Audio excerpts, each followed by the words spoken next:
La piel estaba fría, más fría que los ríos invernales, más fría que el miedo. Cuando la yema del dedo de Koda tocó el huesudo hombro de la niña, ella se estremeció, no con vida, sino como una hoja seca. Su mirada no estaba en el rostro, ni en los ojos hundidos y vacíos, sino en el amuleto que descansaba en el hueco de su cuello.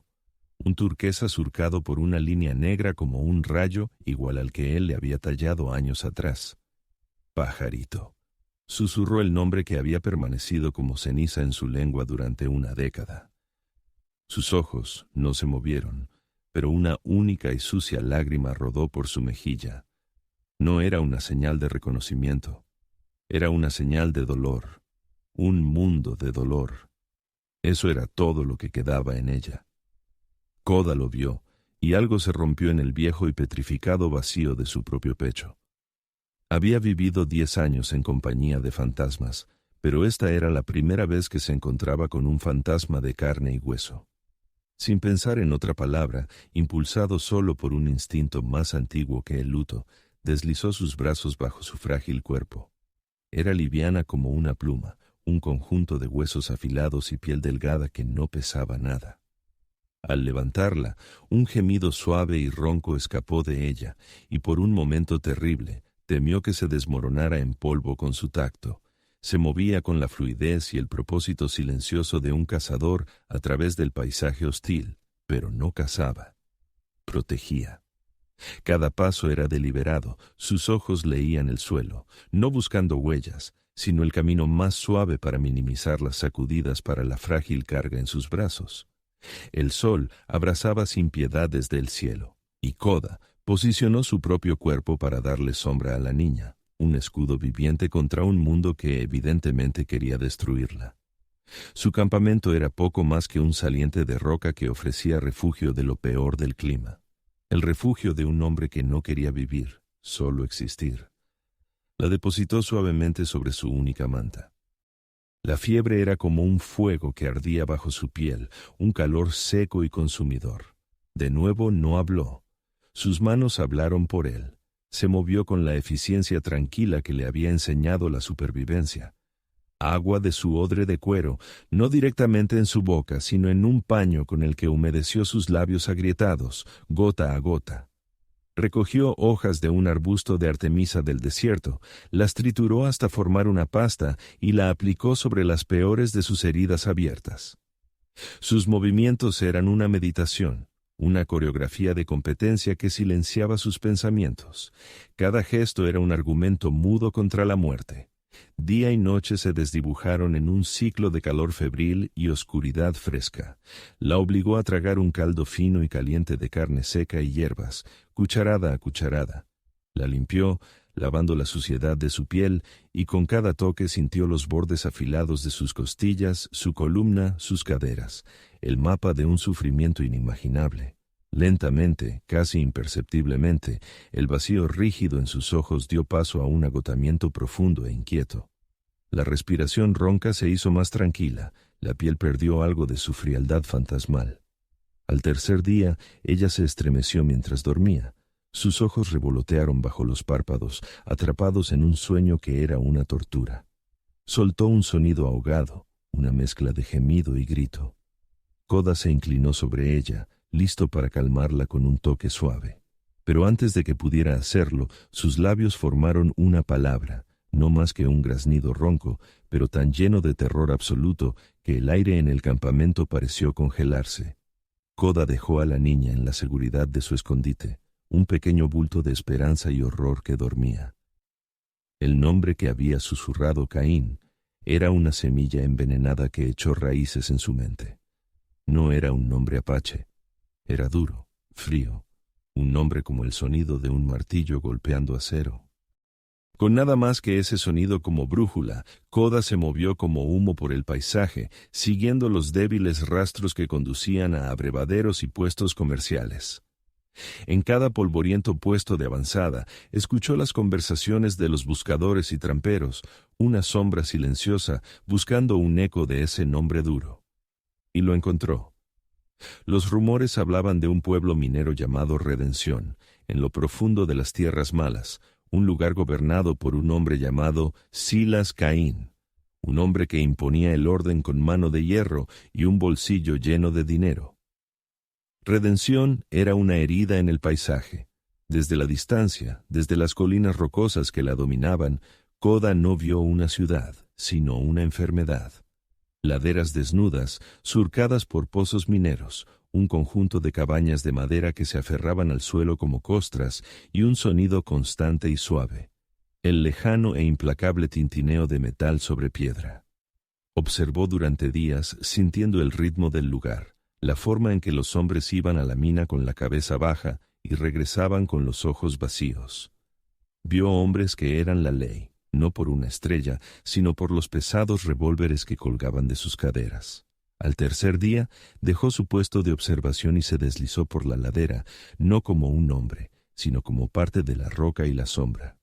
Su objetivo era acercarse, sumergirse en el hedor del lugar para comprender la fuente del poder de Caín. Pero su presencia ya era un crimen. 3 de los hombres de Caín, anchos como bueyes y con ojos crueles y aburridos, lo interceptaron al pie de un lecho de río seco. No vieron a un hombre que buscaba respuestas, solo vieron a un apache, y en su pequeño mundo eso era razón suficiente. «Te has perdido, piel roja», dijo el líder, y no fue una pregunta. Coda no dijo nada. Simplemente se quedó allí, dejando que sus palabras, sus amenazas tácitas, rebotaran en él. Este era su terreno. Las rocas, los arbustos espinosos, el terreno traicionero, era su hogar, y ellos eran los intrusos. Cuando sacaron sus armas, Coda ya estaba en movimiento.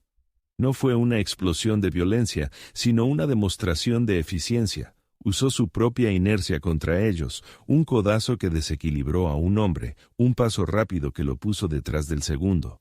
No golpeó huesos, no golpeó para matar, golpeó puntos nerviosos, tendones, las articulaciones que permitían el movimiento.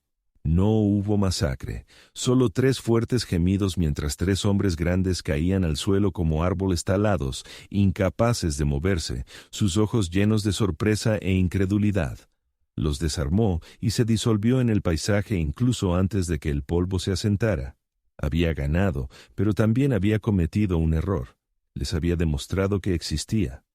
Ahora Caín sabía que estaba siendo observado. La noche era su aliada. Bajo la luz fría e indiferente de las estrellas, Redención era un animal diferente, más tranquilo, pero lleno de secretos. Coda se deslizó entre las sombras, una presencia invisible. No buscaba una prisión con barrotes. Sabía que las cadenas en este lugar no siempre eran de hierro. Siguió un instinto, el débil sonido de un niño que gemía en sueños, y lo llevó a una cabaña larga y baja al borde del campamento. No era una prisión. Era peor. Una enfermería donde el aire era denso y pesado con el olor a enfermedad y desesperación. En las camas sucias yacían niños, decenas de ellos, no mayores de 10 años, sus rostros hundidos, sus cuerpos tan delgados como el de la niña que había encontrado. Eran el combustible que mantenía esta mina en funcionamiento, y cuando Coda se acercó, lo vio, la prueba de la propiedad, una pequeña y sutil marca de ganado en el tobillo de cada niño, la forma de un Caín. El nombre no era solo el de un hombre, era la señal de un dueño. La ira que surgió en Coda fue un fuego frío y controlado, pero necesitaba saber más. Necesitaba encontrar la raíz de este mal. La oficina de Caín era una fortaleza en el corazón del pueblo, el único edificio de piedra. Coda escaló el techo como un lagarto, se dejó caer silenciosamente por una ventana abierta y entró en el Sancta Sanctorum. La habitación olía a cuero, whisky y poder. En la pared colgaban mapas que reclamaban el imperio de Caín, y sobre el escritorio macizo allí estaba, un libro mayor, grueso y encuadernado en cuero. Coda lo abrió. Eran nombres, fechas, precios, un registro detallado de la miseria humana. Pasó las páginas, su corazón latiendo contra sus costillas, un salvaje tambor de miedo y premonición, y luego lo encontró. Una entrada de hacía 10 años. La escritura era precisa, sin emociones. Adquirida. Una niña apache, aproximadamente 5 años. llamada Pajarito por su madre. El mundo de Koda se desmoronó en cenizas.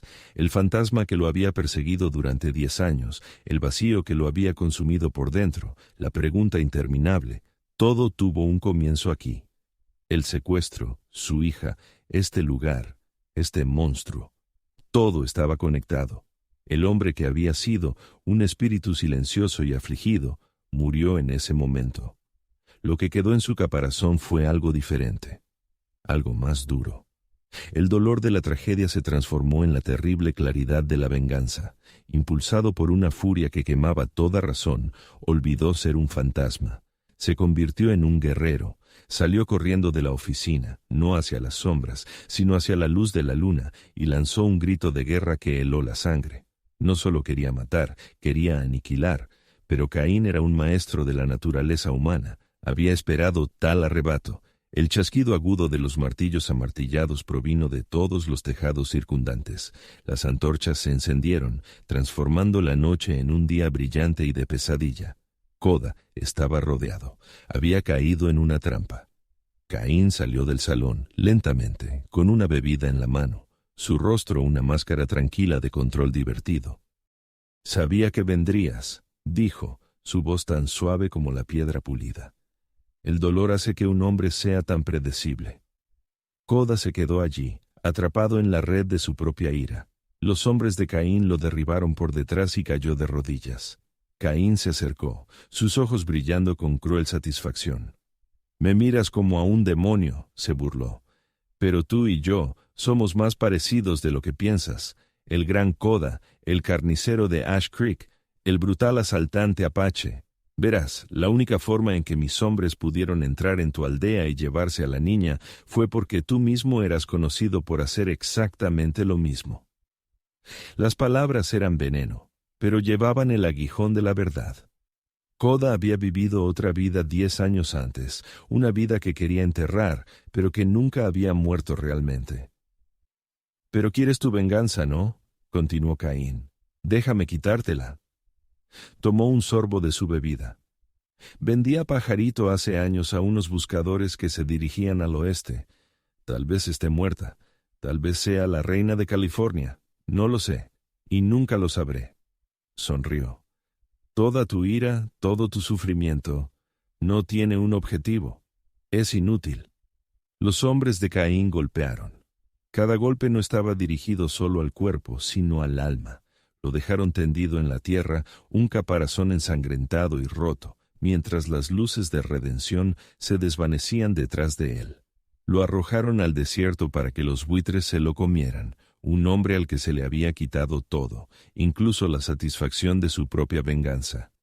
Cuando perdió el conocimiento, con el rostro presionado contra la arena fría, su último pensamiento no fue ira, sino vacío.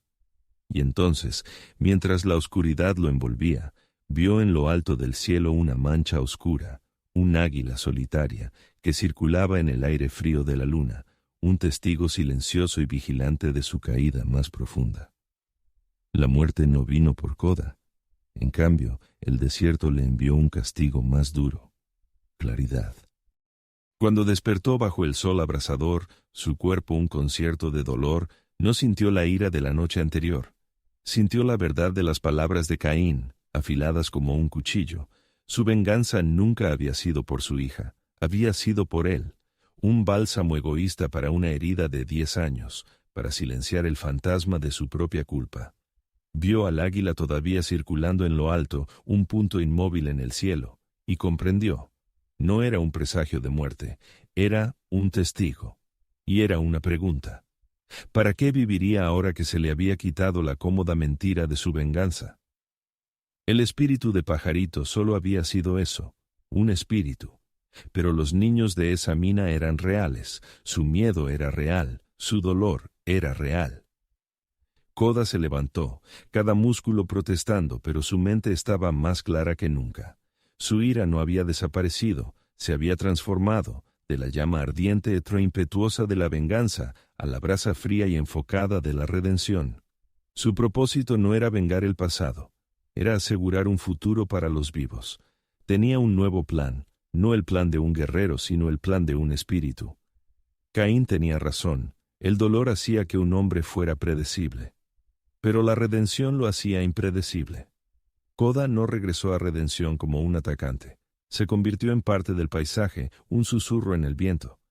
Caín había colocado guardias en las laderas, pero buscaban a un hombre. Koda no lo era. Se movía de noche, mapeando las debilidades de la mina no como un soldado, sino como un ingeniero de la decadencia. Conocía el lenguaje de la roca y la madera, sabía qué vigas de soporte eran las más antiguas, qué grietas cederían bajo presión. Usó sus habilidades no para destruir, sino para desmantelar la máquina de Caín desde adentro. Con actos de sabotaje precisos y metódicos, hizo que los túneles se derrumbaran y el equipo fallara. La producción de plata se secó, y el imperio de Caín comenzó a asfixiarse en su origen. Con cada acto de sabotaje, Koda llevaba a cabo una liberación silenciosa. Al amparo de la confusión, se escabulló en la enfermería y liberó a los niños, no a todos a la vez, sino en pequeños grupos de 2 o 3. Era una leyenda susurrada entre ellos. El espíritu apache que venía a llevarse a los niños perdidos. No los llevó a la naturaleza, sino a los aterrorizados y oprimidos habitantes de Redención, los herreros, los mozos de cuadra, las mujeres que habían sufrido en silencio bajo la tiranía de Caín. No solo les dio a los niños, les devolvió sus armas y con ellas su coraje. El acto final fue una obra maestra de guerra silenciosa. Koda usó el conocimiento que había adquirido sobre la mina para desencadenar una reacción en cadena controlada. No un espectáculo pirotécnico explosivo, sino un profundo y quejumbroso estruendo, cuando la entrada principal de la mina, el orgullo de Caín, se derrumbó sobre sí misma, enterrando su fuente de riqueza bajo toneladas de roca. Cuando la ciudad se sumió en el caos, los residentes salieron de las sombras, ya no asustados, sino armados y unidos. La batalla final no tuvo lugar en las polvorientas calles, sino en la oficina de Caín, el corazón de piedra de su imperio caído. Caín no era un cobarde. Esperó a Koda, solo, con una botella de whisky y un revólver sobre el escritorio. La lucha fue corta, brutal y personal. No fue la lucha de un guerrero contra un tirano, sino la lucha de 2 hombres que eran espejos oscuros el uno del otro. Pero Koda ya no luchaba por odio, luchaba por los niños, por el futuro, por la minúscula posibilidad de paz en su propia alma. Y eso lo hizo más fuerte. Desarmó a Caín, rompiendo no su cuerpo, sino su voluntad. La victoria no fue el sonido de un disparo, sino el sonido del revólver de Caín cayendo inservible al suelo. Los días posteriores a la caída de Caín estuvieron marcados por una extraña e incierta esperanza. La ciudad, construida sobre la codicia y el miedo, tuvo que aprender a vivir de otra cosa. Y Koda, el hombre que solo quería existir, descubrió que tenía que quedarse. Vio a los niños liberados, vio sus ojos desconfiados que lentamente se convirtieron en curiosidad, y la miró a ella. La niña que una vez pudo haber sido su hija, la niña a la que ahora llamaba Ana.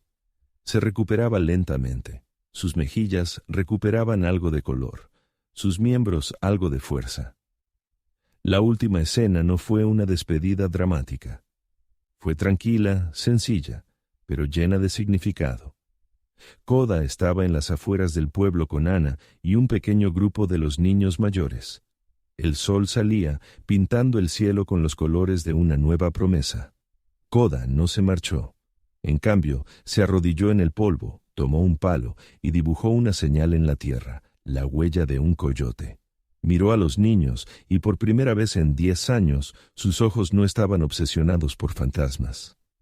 «Esta es la primera lección», dijo, su voz ronca por el largo silencio. Así es como se lee la historia que cuenta la tierra.